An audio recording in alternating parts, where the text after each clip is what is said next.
Norway में अपनी खूब आओ-भगत करवाने के बाद अब कमर ज़मान कायरा मीडिया पर लेक्चर देने के लिए बैठ गए हैं। पहले ऐसी सूरत-ए-हाल का एहसन इकबाल और मरियम औरंगज़ेब को सामना करना पड़ता था, तो वो भी चूंकि वफाकी वज़रा थे और मरियम औरंगज़ेब तो वज़ीर इत्तलात भी हैं, लिहाजा वो अपनी वजारत का खूब इस्तेमाल करते हुए मीडिया पर आकर अखलाकियात का लेक्चर देने के लिए बैठ जाती।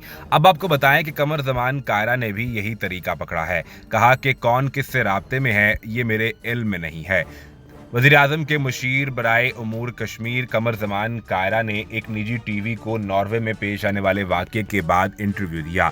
याद रहे कि नॉर्वे में कमर ज़मान कायरा एक तकरीब से खिताब कर रहे थे। ये ओपन एयर तकरीब थी, तो वहाँ पीटीआई के कुछ कारकुनान आए जो नारेबाजी करने लगे।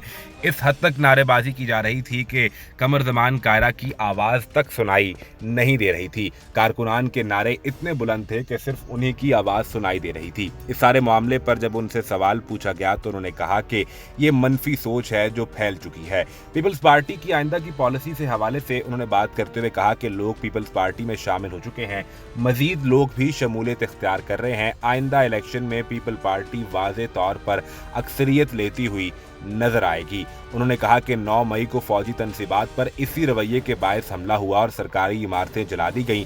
एक खातून को बालों से पकड़ा गया तो हमने इसकी मजम्मत भी की, हालांकि वो खातून पुलिस वाले को गालियां दे रही थी और पत्थर मार रही थी। पाकिस्तान तहरीक इंसाफ के लोगों की इसी तरीके से सियासी तौर पर परवरिश की गई है।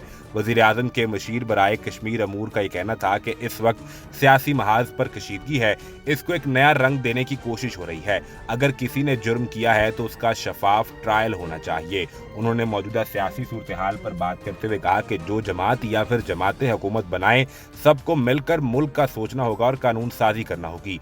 कौन किससे राब्ते में है ये मेरे इल्म में नहीं।